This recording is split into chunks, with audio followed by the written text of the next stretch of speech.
কালাইনে দীর্ঘ যানজটের শিকার হাজার হাজার মানুষ।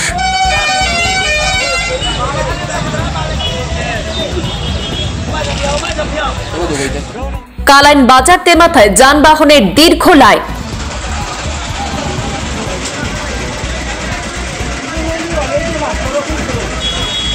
ট্রাফিক পুলিশের অনুপস্থিতিতে বাধ্য হয়ে স্থানীয় জনগণকে সড়কে যানবাহন চলাচল স্বাভাবিক করার কাজ করতে পরিলক্ষিত হয়।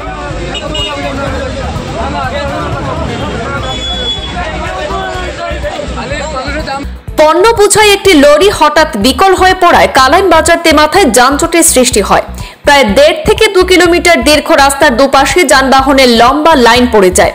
দুপুর থেকে যানজটের সৃষ্টি হয় কালাইন বাজারে। দুর্ভোগ পোহাতে হয় চালক সহ হাজার হাজার জনগণকে। কিন্তু যানজট সৃষ্টি হওয়ার প্রায় 3 ঘন্টা পরে দেখা গেল ট্রাফিক পুলিশকে।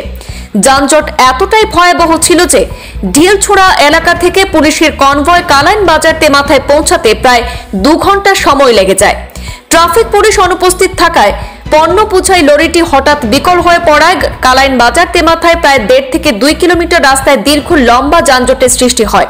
শেষে বাধ্য হয়ে স্থানীয় জনগণকেই ট্রাফিক পুলিশের কাজ করতে পরিলক্ষিত হয়েছে।